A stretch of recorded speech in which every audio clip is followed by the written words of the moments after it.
दूसरे चरण के चुनाव की तैयारियां लगातार तेज होती जा रही हैं। चुनाव की तैयारियों में चुनाव आयोग पूरी तरह से जुटा हुआ है। पोलिंग स्टेशन के लिए रवाना हो रही हैं लगातार पोलिंग पार्टियां। आपको बता दें कि मतदान केंद्रों पर सुरक्षा के पुख्ता इंतजाम देखने को मिल रहे हैं और ये तमाम तस्वीरें हम आपको दिखा रहे हैं पोलिंग स्टेशंस की, जहां पर सुरक्षा व्यवस्था चाक चौबंद होती हुई पोलिंग पार्टियां रवाना होती हुई।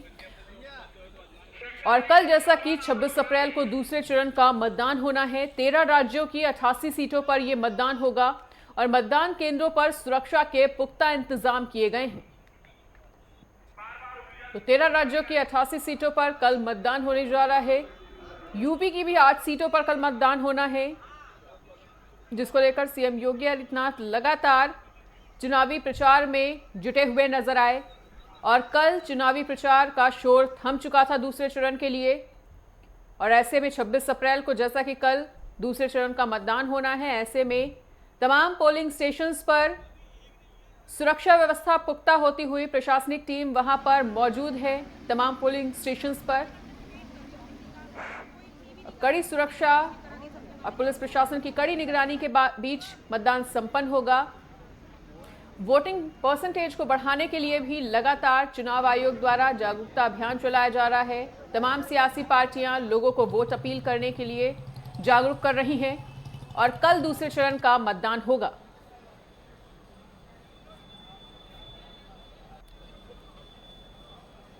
और इसी बीच हमारे साथ जयपुर से कुलदीप सैनी हमारे सहयोगी जुड़ चुके हैं। तो कुलदीप, कल राजस्थान में भी दूसरे चरण का मतदान होना है, ऐसे में किस तरह की तैयारियां वहां पर देखने को मिल रही हैं? किस तरह से मतदान संपन्न कराने के लिए वहां पर सुरक्षा व्यवस्था? राजस्थान के पहले चरण के मतदान के बाद ये दूसरा और अंतिम चरण राजस्थान में है, जहां पर 13 सीटों पर वोटिंग होगी और तैयारियां प्रशासन ने पहले ही पुख्ता कर रखी है, क्योंकि राजस्थान के लिहाज से अब वो सीटें बची हुई है जो कुछ तो सरहदी जिले हैं और कुछ जो है ऐसी जो राज्यों से मिलती हुई बॉर्डर्स पर जिले हैं। तो उन तमाम तैयारियों को लेकर प्रशासन ने इस बार जो सुरक्षा एजेंसियां हैं उनकी टीमों को अतिरिक्त लगाया गया है और साथ ही ये सीटें अपने लिहाज से जनसंख्या के आधार पर भी ज्यादा मानी जा रही है। बात 13 सीटों की करें तो राजस्थान में इन 13 सीटों पर जो वोटिंग होनी है, पोलिंग पार्टियां रवाना हो गई थी। कल जैसे प्रचार प्रसार थमा, प्रत्याशी अब डोर टू डोर कैंपेन कर रहे हैं, लोगों से संपर्क साधने की कोशिश कर रहे हैं। साथ ही किसी तरीके की आचार संहिता की अवहेलना ना हो, इसे लेकर भी प्रशासन ने पुख्ता व्यवस्था की गई है और किसी तरीके का कोई यहाँ पर किसी तरीके की कोई बात ना छिड़े, इसे लेकर भी प्रशासन की ओर से तैयारियां दुरुस्त की गई है। और बात की जाए, निर्वाचन आयोग ने इस चीज को पहले ही क्लियर कर दिया था कि सरहदी जिले जहां पर अब चुनाव होने जा रहा है, जहां वोटिंग है, वहां किसी तरीके की कोई गलती ना हो, क्योंकि अक्सर देखने को मिलता है कि वहां बॉर्डर एरियाज है जहां पर लोगों में कहीं ना कहीं भ्रांतियां रहती है। वोटिंग क्रॉस वोटिंग का भी एक बड़ा मसला यहाँ रहता है, लेकिन इस बार निर्वाचन आयोग की ओर से पहले ही जो बुजुर्ग कैंडिडेट थे होम वोटिंग कराकर उनको फ्री किया गया है। अब जो वोटिंग होनी है वो उस तैयारियों को लेकर 28,000 से ज्यादा पोलिंग बूथ बनाए गए हैं 13 सीटों को लेकर। राजस्थान में ये आखिरी चरण है जहां पर मतदान किया जाएगा। कोशिश ये भी की जा रही है कि पहले चरण में जो वोटिंग परसेंटेज कम रहा है, इस बार उस वोटिंग परसेंटेज को बढ़ाया जाए। इस बार जब इतने 6-7 दिन का टाइम मिला निर्वाचन आयोग को, तो इन व्यवस्थाओं को भी दुरुस्त किया गया कि वोटिंग परसेंटेज पर कैसे काम किया जाए और कैसे वोटिंग परसेंटेज बढ़ाने को लेकर लोगों को जागरूक किया जाए। अलग अलग स्वीप कार्यक्रम आयोजित किए गए, कलेक्टर्स निर्वाचन अधिकारियों को निर्देश किया गया था कि किसी भी तरीके की इस बार वोटिंग परसेंटेज में कमी ना रहे। लोगों को घर घर जाकर इस बात को समझाया जाए कि उनका वोट अमूल्य है, वोट से ही उनकी सरकार बनेगी। कुलदीप, लौटेंगे आपके पास। नोएडा से हमारे साथ विनायक गुप्ता भी जुड़ चुके हैं, उनका भी रुख करना चाहेंगे। विनायक, तो वोटिंग परसेंटेज को बढ़ाया जा सके, इसके लिए गौतम बुद्ध नगर के मतदाता कितना ज्यादा जागरूक नजर आ रहे हैं? क्या कुछ खास तैयारियां होती हुई? जी, आपको बता दो कि जिला प्रशासन की तरफ से अब पूरी तैयारियां कर ली गई है। आज जो है ईवीएम की जो मशीनें हैं वो पोलिंग पार्टियों के साथ में बूथ के लिए रवाना कर दी गई है सुबह ही, और पूरी तरीके से वहां पर मद्देनजर पूरी सुरक्षा व्यवस्थाओं को बनाई जा रखी गई है। साथ ही साथ अगर बात करी जाए तो जब सुबह ईवीएम मशीन को निकाला गया था तो उसकी पूरी तरीके से वीडियो ग्राफिक बनाई गई थी, सीसीटीवी वहां पर पूरी तरीके से लगे हुए थे और जिन बूथों पर ये ईवीएम मशीन जा रही है वहां पर भी पूरी तरीके से सीसीटीवी लगे हुए हैं, सुरक्षा की पूरी व्यवस्थाएं करी जा रखी गई है। पूरी तरीके से वीडियोग्राफिक करके वहां पर पहुंचाया जाएगा। जो प्रत्याशियों के जो कैंडिडेट के प्रतिनिधि थे वो भी उनसे वहां पे मौजूद थे। हालांकि अगर बात करी जाए तो गौतम बुद्ध नगर की, तो यहाँ पर जो है 1859 जो है पोलिंग बूथ बनाई जा रखी गई है जहाँ पर ये मशीनें अभी रवाना करी गई है। हालांकि बात करी जाए तो इसको लेकर के जिला प्रशासन की तरफ से और पुलिस प्रशासन की तरफ से कल एक ऐप भी जारी किया गया था, जिस ऐप के साथ द्वारा जो है अगर किसी को भी शिकायत हो, ई ऐप जारी किया गया है जिसको किसी को भी शिकायत हो तो वो तुरंत जो है उस ऐप के द्वारा वहाँ पर जितने भी अधिकारी वहाँ पर तैनात होंगे, चौकी इंचार्ज से लेकर बीओएलओ और जो जोनल सिटी मजिस्ट्रेट, उन सबको जो है तुरंत जो है बातचीत कर संपर्क कर सकेंगे। हालांकि इसको लेकर के अगर वहीं सुरक्षा व्यवस्थाओं की बात करी जाए तो वहाँ पर डाइवर्जन प्लान भी जारी कर दिया गया है। 200 मीटर की दूरी से कोई भी जो है वहाँ पर ज्यादा लोग नहीं आ पाएंगे। जो प्रत्याशियों कैंडिडेट के जो प्रतिनिधि भी होंगे वो 200 मीटर की दूरी पर रहेंगे, किसी भी तरीके से चुनाव प्रचार नहीं कर पाएंगे। हालांकि इसको लेकर के अगर वोट बैंकिंग की बात करी जाए तो लगातार जिला प्रशासन की तरफ से लोगों को जागरूक किया जा रहा था। स्कूल कॉलेजों में जो है बताया जा रहा था, उसके माध्यम से लोगों को जागरूक किया जा रहा था। हालांकि अलग अलग तरीके से लाउड स्पीकर के द्वारा, नुक्कड़ नाटकों के द्वारा लोगों को जागरूक किया जाता है, जिससे कि ज्यादा से ज्यादा वोटिंग जो है इस बार दूसरे चरण में हो सके। कल का दिन अहम खास होने वाला है। देखने वाली बात ये रहेगी कि कितनी तरीके से जो लोग हैं वो घर से बाहर निकल के वोटिंग करते हैं, क्योंकि बात करी जाए तो लगातार जो गर्मी का टेम्परेचर है वो भी बढ़ता हुआ नजर आ रहा है। तो इसको लेकर के जो जिला प्रशासन की तरफ से जो है गाइडलाइंस भी जारी करी जा रखी गई है। साफ तौर पर बताया जा रखा गया है कि अपने साथ में ORS रखें और सूती कपड़े पहन के रहें, जिससे कि गर्मी का प्रभाव जो है जो कम हो सके। ठीक है विनायक, लौटेंगे आपके पास एक बार फिर से कुलदीप का रुख करते हुए। कुलदीप, राजस्थान की किस सीट पर सबसे ज्यादा चुनौतियां देख रहे हैं तमाम सियासी दलों के लिए?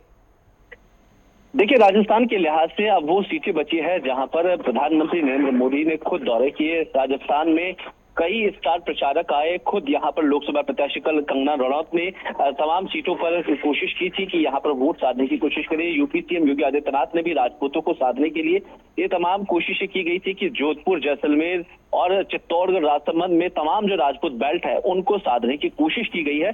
कुछ सीटें ऐसी है राजस्थान में, 4-5 सीटें है जहां पर अब भाजपा को कहीं ना कहीं भीतरघात और कहीं ना कहीं वोट क्रॉसिंग का डर सता रहा था। इसी लेकर जो प्रत्याशी थे, खुद नरेंद्र मोदी यहाँ पर पहुंचे। अमित शाह की रोड शो रहे, अमित शाह खुद यहाँ पर रहे। तो तमाम जो तैयारियां की गई थी राजस्थान के लिहाज से, जैसलमेर लोकसभा सीट इस समय हॉट सीट बनी हुई है जहां पर युवा नेता रविंद्र सिंह भाटी भाजपा को चुनौती देते हुए नजर आ रहे हैं। तो दूसरी ओर बात करें टोंक सवाई माधोपुर की, तो वहां मीना वोट बैंक ज्यादा है। साथ ही इस बार वहां भीतरघात का डर भाजपा को सता रहा है। इसी लेकर खुद नरेंद्र मोदी 2 दिन पहले वहां टोंक पहुंचे।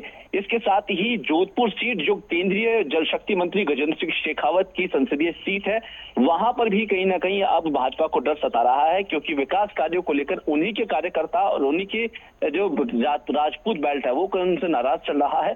साथ ही राजसमंद और चित्तौड़गढ़ सीट भी ऐसी है जहां पर कहीं ना कहीं क्रॉस वोटिंग का डर सता रहा है।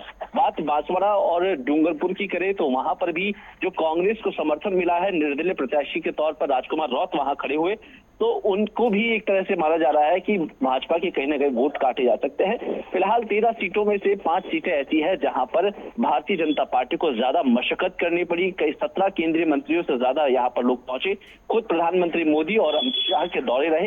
हालांकि वोट परसेंटेज पर ये डिपेंड करेगा कि किस तरीके से इस बार भाजपा को इसका समर्थन देगा। ठीक है, और लखनऊ से हमारे साथ हमारे सहयोगी अनिकेत तिवारी भी जुड़ चुके हैं, उनका भी रुख करना चाहेंगे। अनिकेत, तो यूपी की 8 सीटों पर कल मतदान होता हुआ नजर आएगा। ऐसे में आपके जानने में जितने भी पोलिंग स्टेशंस हैं, पोलिंग बूथ हैं, उन पर किस तरह की खास तैयारियां होती हुई वोटिंग परसेंटेज को बढ़ाया जा सके, इसके लिए मतदाताओं में किस तरह का जागरूकता तमाम पार्टियों द्वारा फैलाई जा रही है, जागरूक कितना नजर आ रहे हैं वहां के मतदाता?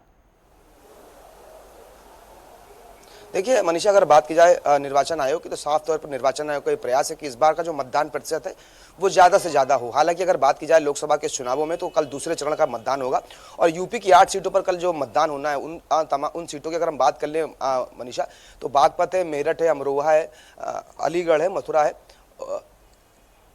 गाजियाबाद है, बुलंदशहर है, गौतम बुद्ध नगर है, ये वो 8 सीटें जहां पर कल मतदान होगा। और खास बात आपको मनीषा ये बता दें कि जिन 8 सीटों पर कल मतदान होने जा रहा है, उन 8 सीटों की अगर हम बात करें और उसका आकलन अगर देखें तो 2019 का जो लोकसभा का जो चुनाव हुआ था, उनमें एकमात्र अमरोहा सीट ऐसी थी जो बीजेपी के खाते में नहीं गई थी। बाकी 7 सीटों में कहीं ना कहीं 2019 के जो चुनाव हुए थे उसमें बीजेपी का जो वोट प्रतिशत था वो ज्यादा था और उनके तमाम जो प्रत्याशी थे वो अपनी जीत सुनिश्चित कर पाए थे। हालांकि अमरोहा एक सीट ऐसी थी जो 2019 के जब चुनाव में सपा और बसपा का जब गठबंधन था, वहां पर कुमार दानिश अली जो थे वो वहां से चुनाव जीते थे। हालांकि इस बार अमरोहा की सीट को लेकर कहीं ना कहीं जो इस चुनाव में जो बीजेपी ने भी पूरा प्रयास किया कि अमरोहा जो सीट पिछले लोकसभा के चुनाव में बीजेपी नहीं जीत पाई थी, उस सीट पर भी जीत सुनिश्चित करनी है। और अगर बात करें मथुरा की मनीषा, तो मथुरा में फिर से एक बार हेमा मालिनी पर कहीं ना कहीं भरोसा बीजेपी ने जताया है और उनको वहां से प्रत्याशी बनाया। तो इन 8 सीटों पर कल जो मतदान होगा और ये वो सीटें हैं। और जैसा कि मैंने बताया कि अमरोहा सीट कहीं ना कहीं विशेष तौर पर बीजेपी के लिए महत्वपूर्ण है, क्योंकि पिछले लोकसभा के चुनावों में अमरोहा एक ऐसी सीट थी जिस पर बीजेपी अपनी जीत सुनिश्चित नहीं कर पाई थी। और हालांकि अगर निर्वाचन आयोग की बात करें तो उत्तर प्रदेश के जो निर्वाचन आयोग के जो आयुक्त हैं रणदीप रेणुआ, वो साफ तौर पर लगातार प्रेस कॉन्फ्रेंस के माध्यम से जनता से भी अपील कर रहे हैं और कहीं ना कहीं जागरूकता जो अभियान है वो चलाया जा रहा है निर्वाचन आयोग की तरफ से कि बड़ी संख्या में जो मतदाता हैं वो अपने मत का प्रयोग करें, क्योंकि साफ तौर पर मनीषा लोकतंत्र का महापर्व है और इसमें कहीं ना कहीं बड़ी भूमिका तमाम जनमानस की लोगों की है और वो अपने मत का कल वो लोग प्रयोग करेंगे और अपने क्षेत्र में अपनी सीट पर कहीं ना कहीं अपने नेता को चुनते हुए नजर आएंगे। बिल्कुल, जिस तरह से आप मथुरा सीट की बात कर रहे हैं और अमरोहा सीट की बात कर ले, तो दोनों ही अगर सीटों की बात की जाए तो बीजेपी के फेवर में बहुत ज्यादा इसलिए भी नजर आ रही है क्योंकि अयोध्या के विकास को देखने के बाद मथुरा वासी बीजेपी से काफी ज्यादा उम्मीद लगाए बैठे हैं और उनको पूरा ये यकीन है कि अगर बीजेपी दोबारा वापस में सत्ता में आती है तो मथुरा का पूरी तरह से विकास होगा। और अगर अमरोहा की बात कर ली जाए तो वहां के बारे में ऐसा कहा जाता है कि किसी भी पार्टी का वो गढ़ नहीं रही है और हमेशा ही वहां की जनता किसी अन्य पार्टी पर भरोसा जताती है। तो ऐसे में दोनों ही सीटों पर अगर बात कर ली जाए तो बीजेपी का पलड़ा जो है वो दोनों ही सीटों पर भारी पड़ता हुआ नजर आ रहा है। देखिए, निश्चित तौर पर मनीषा अगर बात करें इस लोकसभा के चुनाव में तो कहीं ना कहीं अगर हम समीकरण और जो आकलन देखें तो कहीं ना कहीं बीजेपी इस दौड़ में आगे जरूर नजर आ रही है। हालांकि 4 जून को जब निर्णायक नतीजे आएंगे तो किसके पक्ष में जनता ने वोट किया, किस नेता को चुना है, किसको पसंद किया और केंद्र में सियासत सत्ता पर कौन काबिज होने जा रहा है, ये 4 तारीख के बाद ही तय हो पाएगा। लेकिन निश्चित तौर पर जिस तरह से अमरोहा और मथुरा की जो सीट है और विशेष तौर पर कल जो दूसरे चरण का जब मतदान होगा तो अमरोहा सीट कहीं ना कहीं विशेष तौर पर बीजेपी के लिए महत्वपूर्ण इसलिए मानी जा रही है कि जैसा कि मैंने बताया 2019 में जब लोकसभा का चुनाव हुआ था और बसपा और सपा का गठबंधन था, तो उस बसपा सपा गठबंधन के जो प्रत्याशी कुमार दानिश अली थे वो वहां से जीत सुनिश्चित कर पाए थे। और इस बार कहीं ना कहीं बीजेपी के लिए ये जरूर चैलेंजिंग होगा कि जिन 8 सीटों पर कल मतदान होने जा रहा है उनमें जो अमरोहा की जो सीट है उस पर उनका जो प्रत्याशी है वो अपनी जीत सुनिश्चित कर पाए। लेकिन एक बात और सामने निकल कर आई है मनीषा कि अमरोहा मात्र एक ऐसी जो जगह है कहीं ना कहीं सबसे ज्यादा जो प्रत्याशी हैं वो अमरोहा में कल मैदान में होंगे और उनकी कहीं ना कहीं जो किस्मत है वो ईवीएम में कल कैद होती हुई नजर आएगी।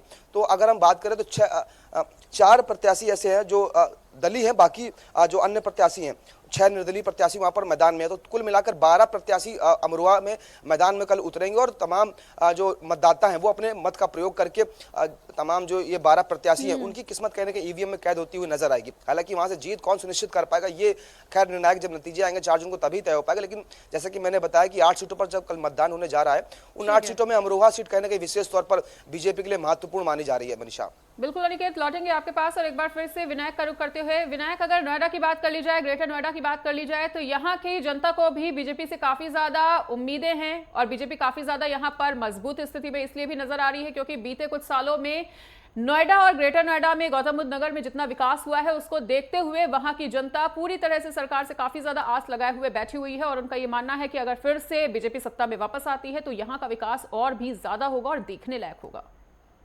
जी बिल्कुल, अगर बात करी जाए यहाँ के जनता की तो ये गौतम बुद्ध नगर की जनता का जब हमने लगातार मूंडी में जाना था तो उनका साफ तौर पे कहना था कि बीजेपी पार्टी जिन्होंने जो कार्य किया है वो किसी और ने नहीं किया। क्योंकि जेवर एयरपोर्ट की बात करी जाए या यहाँ पर हाईवे की बात करी जाए या एलिवेटेड रोडों की बात करी जाए या कई सुरक्षा व्यवस्थाओं की बात करी जाए, कानून व्यवस्थाओं की बात करी जाए तो कहीं ना कहीं बीजेपी का नाम सामने निकल गया था। और वहीं अगर कैंडिडेट की बात करी जाए तो पिछले 2 बार से जो है बीजेपी ने उनके ऊपर उनको टिकट दिया था और इस बार तीसरी बार भी मौका दिया है। इस बार वो जनता के बीच गए हैं और लगातार जो है प्रयास कर रहे हैं। पिछली बार की बात करी जाए तो उन्होंने 2.5 लाख वोटों से जो है जीत हासिल करी थी, तो इस बार लोगों का कहना है कि इस बार उससे कई ज्यादा वोटों से वो जीत के आएंगे। बिल्कुल, तो तीनों ही सहयोगियों का हमारे साथ जुड़ने के लिए बहुत बहुत शुक्रिया। तो कल दूसरे चरण का मतदान होना है, ऐसे में आपको बता दें कि यूपी के 8 सीटों पर मतदान होना है। चुनाव आयोग की तरफ से तमाम तैयारियां पूरी कर ली हैं और पोलिंग पार्टियां जो हैं वो पोलिंग स्टेशंस के लिए लगातार रवाना हो रही है। ऐसे में नेटवर्क 10 लगातार आपसे अपील कर रहा है कि आपके जिस क्षेत्र में भी मतदान कल होना है उसमें बढ़ चढ़कर हिस्सा लें, मताधिकार का प्रयोग करें और लोकतंत्र के महापर्व का हिस्सा बने।